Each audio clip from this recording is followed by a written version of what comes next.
জলাবদ্ধতার অভিশাপ থেকে কোনোভাবেই মুক্ত হতে পারছেন না খিলক্ষেত পূর্ব নামাপাড়াবাসী। বাসা থেকে বের হলেই হাঁটু সমান পানি। প্রতিদিনই এই রাস্তায় ঝুঁকি নিয়ে চলছে যানবাহন, ঘটছে দুর্ঘটনা, আহত হচ্ছেন সাধারণ মানুষ। এলাকাবাসী বলছেন ত্রুটিপূর্ণ ড্রেনেজ ব্যবস্থার কারণে তাদের এই দুর্ভোগ। সুমন মাহমুদের প্রতিবেদন। থই থই পানির এমন দৃশ্য কোনো খালের নয়, খিলক্ষেত পূর্ব নামাপাড়া এলাকার রাস্তার চিত্র এটি। বৃষ্টি হোক বা না হোক, এমন জলাবদ্ধতা সবসময় এই এলাকার নিত্যসঙ্গী। জমে থাকা নোংরা পানি পাড়িয়ে পার হতে হয় রাস্তা। ভাঙা রাস্তার কারণে রিক্সা চলাচল বন্ধ, আর পানির নিচে লুকিয়ে থাকা গর্তে পড়ে প্রতিনিয়তই ঘটছে দুর্ঘটনা। সবসময় ভয় কাজ করে যে কখন পড়ে যাই। আমাদের গাড়ির বিভিন্ন অংশের নিচের অংশে ক্ষতি হয়ে যাচ্ছে, ভেঙে যাচ্ছে, চাকা খারাপ হয়ে যাচ্ছে।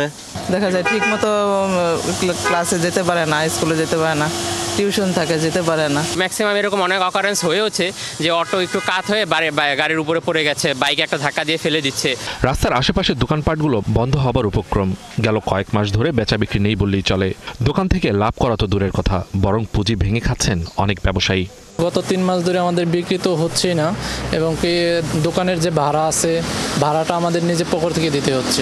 দোকানের মাল হরি 10,000 টাকা সিগারেট নষ্ট হয়ে গেছে, আর কাটি অনেক টাকা গেছে। বাথরুম কেসিন সব ফুরি গেছে গো পানি।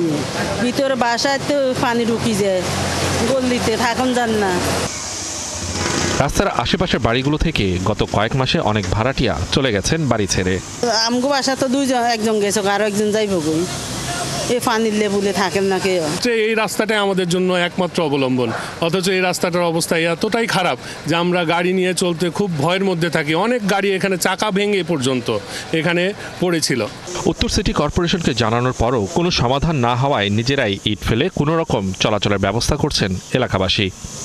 খিলক্ষেতের পূর্ব নামাপাড়ার এই সড়কটি সংস্কারের সময় 300 ফিট খালের সাথে তার সংযোগ বিচ্ছিন্ন হয়ে যায়। ফলে সামান্য বৃষ্টিতে এই রাস্তায় জমে থাকে পানি, যার দুর্ভোগ পোহায় এলাকাবাসী এই দুর্ভোগ থেকে রেহাই চান। সুমন মাহমুদ, 71, ঢাকা।